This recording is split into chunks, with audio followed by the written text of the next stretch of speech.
విజయవాడ భవానీపురంలో ఇళ్ల కూల్చివేత ఉద్రిక్తతకు దారితీసింది.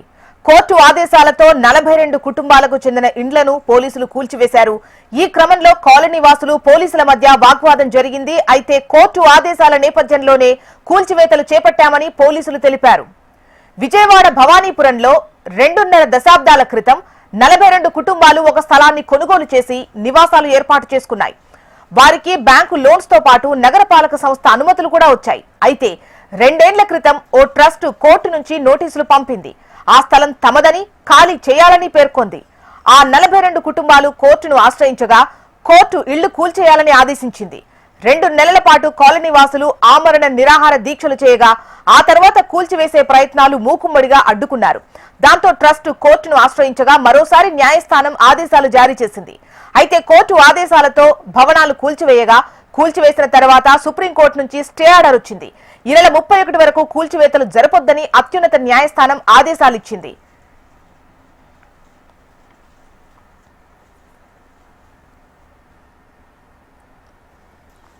ఇక విజయవాడ భవానీపురంలో ఇళ్ల కూల్చివేత ఉద్రిక్తతకు దారితీసింది. డీటెయిల్స్ మనకు శ్యామ్ అందిస్తారు. శ్యామ్, చెప్పండి, ఏంటి కోర్టు కూల్చేయాలి అని ఆదేశించినట్టుగా తెలుస్తోంది, మరోవైపు సుప్రీం స్టే ఇచ్చినట్టుగా తెలుస్తోంది. ప్రస్తుత బాధితుల పరిస్థితి ఏంటి, అసలు ఈ స్థలం ఎవరిది, ఏంటి, దీనిపై ఉన్నటువంటి పూర్వపర డీటెయిల్స్ ఏంటి?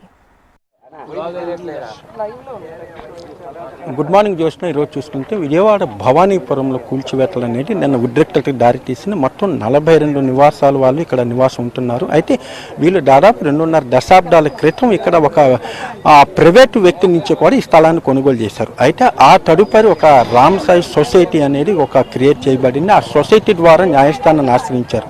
న్యాయస్థానాన్ని ఆశ్రయిస్తే వీళ్ళకి 2017లో నోటీసులు అయితే ఇవ్వడం జరిగింది. అప్పటి నుంచి కూడా ఇటు బాధితులు ఈ స్థలం తమదంటూ చెప్పుకుంటున్న ఒక సొసైటీ ఇరువురు కూడా న్యాయస్థానాన్ని ఆశ్రయించడం జరిగింది. అయితే ఈ సంవత్సరం 2025 మేలో చూసుకున్నట్లయితే హైకోర్టు వాళ్ళకి ఎవరికైతే సొసైటీ ఉందో వాళ్ళకి అనుకూలంగా కూడా కోర్టు ఉత్తర్వులు ఇచ్చింది. అయితే ఆ సమయంలో వీళ్ళందరినీ కూడా ఖాళీ చేసేందుకు ప్రయత్నిస్తే వీళ్ళు కూడా న్యాయస్థానాన్ని ఆశ్రయించి కొంత సమయం కావాలంటూ విజ్ఞప్తి చేసిన మీదట ఏదైతే డిసెంబర్ 31 వరకు కూడా వాళ్ళకి ఒక ప్రశాంత వాతావరణంలో ఆ స్థలాన్ని వాళ్ళకి అప్పచెప్పాలంటూ కూడా వీళ్ళకి ఖాళీ చేసేందుకు కూడా సమయం అయితే ఇచ్చింది. అయితే ఊహించిన విధంగా నిన్న ఉదయం చూసుకుంటే 8 గంటల నుంచి కూడా జేసీబీలు తీసుకువచ్చి కూల్చివేతలు అనేది ప్రారంభించారు. అయితే అప్పటి నుంచి కూడా చూసుకున్నట్లయితే ఈ కూల్చివేతలు నిన్న ఉదయం 8 గంటల నుంచి కూడా, అంటే నిన్న ఈ కేసుకు సంబంధించి కూడా అత్యున్నత న్యాయ సుప్రీంకోర్టులో కూడా వాదనలు ఉన్నాయి. దీనికి సంబంధించి కూడా నిన్న కోర్టు తీర్పు వచ్చే అవకాశం ఉందంటూ కూడా వాళ్ళందరూ కూడా వాళ్ళు అనుకున్నారు. ఈ నేపథ్యంలో నిన్న చూసుకున్నట్లయితే నిన్న ఉదయం 8 గంటల నుంచి కూడా జేసీబీని తీసుకొచ్చి పూర్తిగా కూల్చివేశారు. ఈ నేపథ్యంలో 11 గంటల కల్లా వీళ్ళకి అనుకూలంగా కోర్టు ఉంది. అయితే మీకు డిసెంబర్ 31 వరకు కూడా మీకు స్టే ఆర్డర్ ఉన్నప్పుడు ఎందుకు మీ కూల్చివేతలు చేస్తున్నారంటూ కూడా కోర్టు ప్రశ్నించింది. అయితే ఈ లోపే మొత్తం వ్యవహారం అంతా అధికారులు చక్కదిద్దారు. అంటే ఇక్కడ చూసుకుంటే నిన్న చాలా పెద్ద సంఖ్యలో కూడా వీళ్ళు కోర్టు అమీనాలు, కోర్టు కమిషనర్ కూడా ఇక్కడికి వచ్చారు. వాళ్ళందరి సమక్షంలోనే ఈ కూల్చివేతలు జరిగినాయి. అయితే డిసెంబర్ 31 వరకు తమకు సమయం ఉన్నప్పటికీ కూడా ఇంత హడావుడిగా ఎందుకు కూల్చివేశారనేది మాత్రం బాధితుల ఆరోపణ. ఏదైనప్పటికీ కూడా ప్రస్తుతం అయితే ఈ కూల్చివేతలు అయితే పూర్తయినాయి. అయితే ఈ నేపథ్యంలో బాధితులు కూడా ఈ రోజు నుంచి నిరాహార దీక్ష కూర్చుంటారు.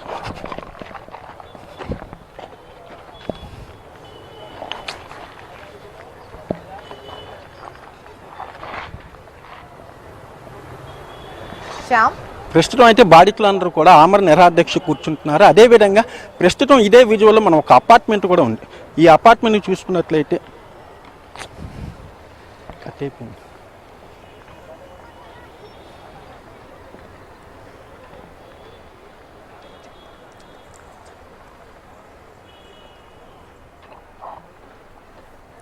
రైట్, మీరు హెచ్ఎంటీవీ స్క్రీన్ పైన చూస్తున్నారు. విజయవాడ భవానీపురంలో ఇళ్ల కూల్చివేత అనేది ఉద్రిక్తతకు దారితీసింది. కోర్టు ఆదేశాలతో 42 కుటుంబాలకు చెందిన ఇండ్లను కూల్చేశారు.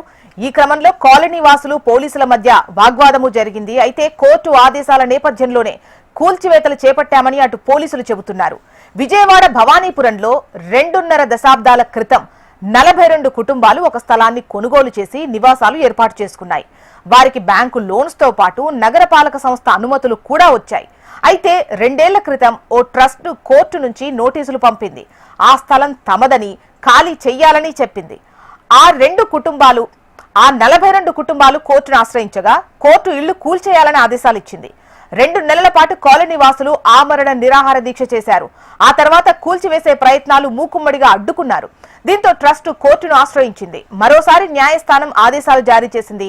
అయితే హైకోర్టు ఆదేశాలతో భవనాలు కూల్చివేయగా కూల్చివేసిన తర్వాత ఇటు సుప్రీం నుంచి స్టే ఆర్డర్ వచ్చింది.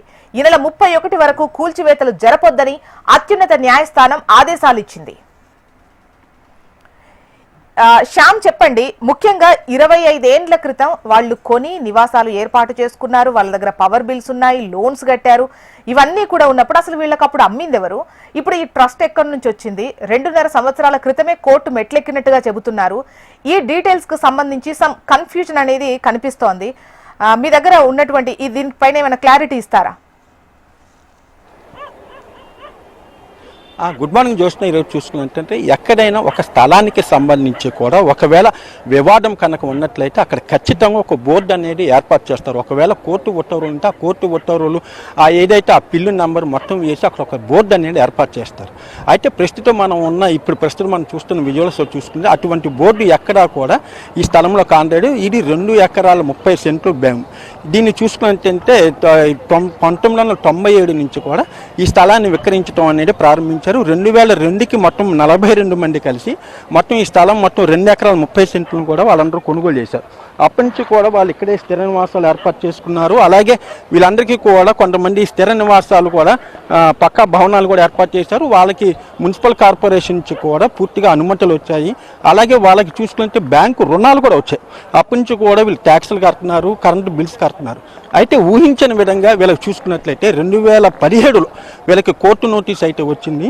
ఆ కోర్టు నోటీస్ వచ్చిన తర్వాత వీళ్ళందరూ కూడా న్యాయస్థానాన్ని ఆశ్రయించారు. అయితే న్యాయస్థానం డిసెంబర్ 31 వరకు కూడా వాళ్ళకి స్టే అనేది ఇచ్చింది. అయితే నిన్న ఉదయం చూసుకున్నట్లయితే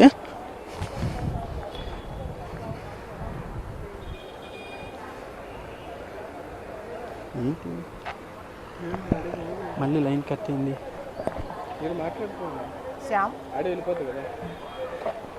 నిన్న ఉదయం చూసుకున్నట్లయితే వాళ్ళకి పూర్తిగా కోర్టు అమ్మినాలను కోర్టు కమిషన్ తీసుకొచ్చి మొత్తం నివాసాలన్నింటిని కూడా నిర్దాక్షిణ్యంగా జేసీబీని తీసుకొచ్చి కూల్చివేశారు. అయితే ఈ బాధితులు అడ్డుకున్నప్పటికీ కూడా నిన్న సుప్రీంకోర్టు 11 గంటల కల్లా ఆర్డర్ కూడా ఇచ్చింది వీళ్ళకి ఎటువంటి కూల్చివేతలు చేయొద్దని. అయితే 11:30కి వీళ్ళకి 2017 నుంచే ఈ వివాదం నెలకొన్నటువంటి క్రమంలో వాళ్ళు ఉండబట్టి 25 ఏండ్లు అవుతోంది అంటున్నారు. ఇన్ని రోజులు అంటే 2017 వరకు ట్రస్ట్ ఏం చేసింది? వాళ్ళు అడిగారు. అయితే దాన్ని కూడా వీళ్ళు పరిశీలన తీసుకోకుండా మొత్తం కూల్చివేతలు అన్నిటిని కూడా పూర్తి చేశారు. ఆ తదుపరి ఇక్కడ మొత్తం ఈ 2 ఎకరాల 30 సెంట్ల చుట్టూ కూడా గోడ కూడా ఏర్పాటు చేశారు. అయితే ఆ గోడను కూడా ప్రస్తుతం కూల్చివేశారు వీళ్ళు బాధితులు. ప్రస్తుతం చూసుకున్నట్లయితే తమకు న్యాయం జరిగేంత వరకు కూడా ఆందోళన చేస్తామంటూ ఉన్నారు. ప్రస్తుతం ఇక టెంట్ వేసుకొని ఆమర నిరాహార దీక్ష కూడా వాళ్ళు కూర్చుంటున్నారు. సీఎం ను కలిసేటువంటి అవకాశం ఉంది అంటున్నారు. సీఎం దగ్గరికి వెళ్లి వాళ్లకు న్యాయం చేయాలని కోరబోతున్నట్టుగా తెలుస్తుంది. దీనిపై ఎటువంటి డీటెయిల్స్ ఉన్నాయి శ్యామ్?